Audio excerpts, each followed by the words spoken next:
Assalamualaikum warahmatullahi wabarakatuh. Nama saya Anissa Humaira dengan NPM 23011030101127.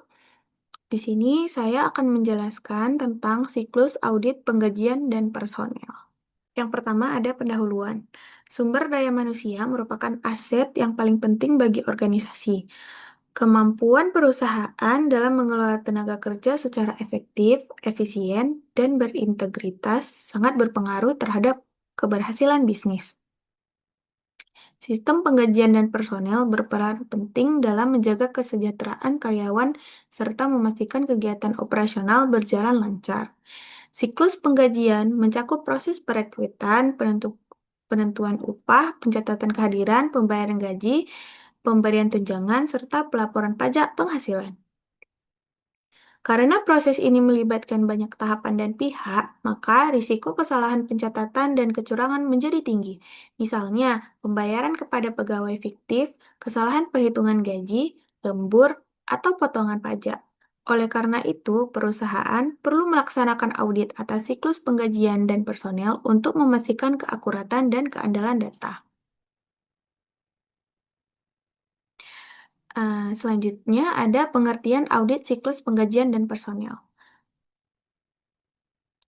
Jadi, siklus penggajian dan personel merupakan serangkaian kegiatan yang berhubungan dengan pengelolaan tenaga kerja dan pemberian kompensasi kepada karyawan. Menurut Mulyadi tahun 2010, siklus ini meliputi proses sejak perekrutan pegawai hingga pembayaran gaji dan tunjangan. Sedangkan menurut Arens, Elder, dan Basley, tahun 2017, audit atas siklus penggajian dan personel adalah pemeriksaan terhadap catatan, dokumen, serta sistem pengendalian yang terkait dengan penggajian untuk memastikan keandalan informasi dalam laporan keuangan. Audit tidak hanya menilai angka-angka, tetapi juga menilai kebijakan dan prosedur yang digunakan dalam pengelolaan tenaga kerja. Auditor memeriksa sistem absensi, penetapan gaji, lembur, potongan, dan memastikan dokumen pendukung lengkap dan sah. Selanjutnya ada tujuan audit siklus penggajian. Di antara lain, yang pertama ada memastikan setiap pembayaran gaji benar-benar dilakukan kepada karyawan yang sah. Yang kedua ada menilai apakah jumlah gaji, tunjangan, dan potongan telah dihitung dengan benar sesuai kebijakan perusahaan. Yang ketiga, ada memastikan setiap transaksi penggajian telah diotorisasi oleh pihak yang berwenang. Yang keempat, menilai efektivitas sistem pengendalian internal dalam mencegah kesalahan dan kecurangan. Dan yang terakhir, memastikan bahwa kewajiban pajak penghasilan karyawan telah dihitung dan disetorkan dengan benar. Selanjutnya ada fungsi dan aktivitas dalam siklus penggajian. Menurut Eli Suryani tahun 2020, terdapat beberapa fungsi utama dalam siklus penggajian dan personel. Yang pertama ada fungsi kepegawaian, yaitu untuk mengatur proses perekrutan, pengangkatan, mutasi, dan pemberhentian pegawai. Yang kedua, fungsi pencatatan waktu, yaitu mencatat jam kerja karyawan menggunakan sistem absensi atau mesin fingerprint. Yang ketiga, ada fungsi penggajian, menghitung gaji pokok, lembur, potongan, dan tunjangan karyawan. Yang kelima, ada fungsi keuangan, membayar gaji seluruh transfer atau cek yang telah diotorisasi. Dan yang terakhir, ada fungsi akuntansi, yaitu mencatat seluruh transaksi penggajian dalam jurnal dan buku besar serta menyiapkan laporan keuangan. Selanjutnya ada risiko dan permasalahan dalam siklus penggajian. Audit menemukan berbagai risiko yang dapat mempengaruhi keakuratan laporan keuangan dan efektivitas pengendalian internal. Risiko tersebut di antara lain, yang pertama ada pegawai fiktif, yang kedua ada kesalahan perhitungan gaji, yang ketiga ada manipulasi data kehadiran, yang keempat ada keterlambatan dan pembayaran gaji pajak, yang kelima ada ketidaksesuaian data antar bagian, yang keenam ada penyalahgunaan wewenang. Nah, untuk mengatasi risiko ini, perusahaan perlu menerapkan sistem pengendalian internal yang kuat, seperti pemisahan tugas, otorisasi berlapis, dan pemeriksaan rutin oleh auditor internal.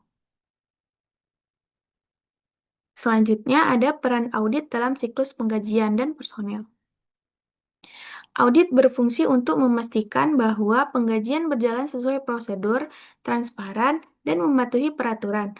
Auditor menilai sejauh mana pengendalian internal dapat mencegah dan menemukan kesalahan perhitungan atau penyimpangan.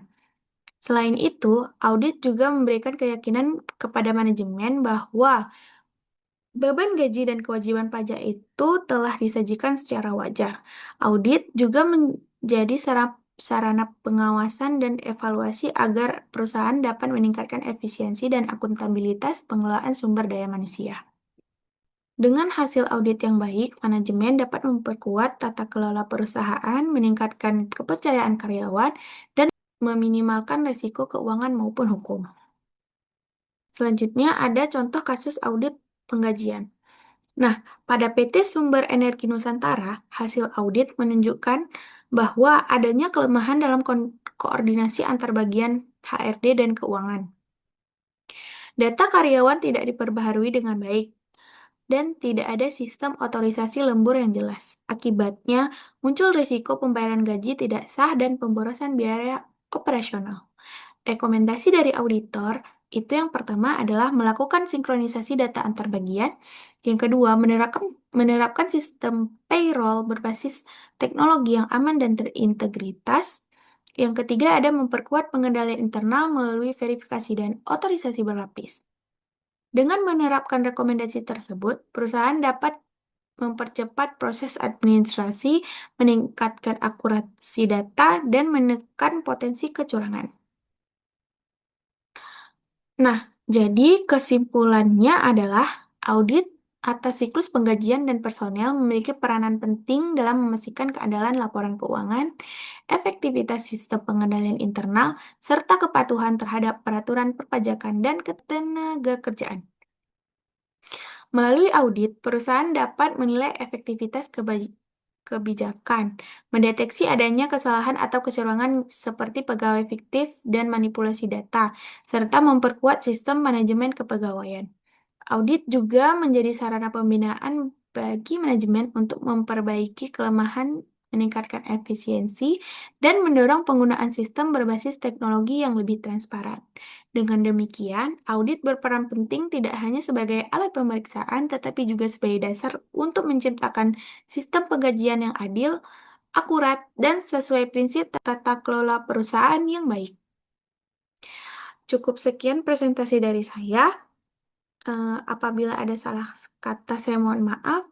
Terima kasih. Assalamualaikum warahmatullahi wabarakatuh.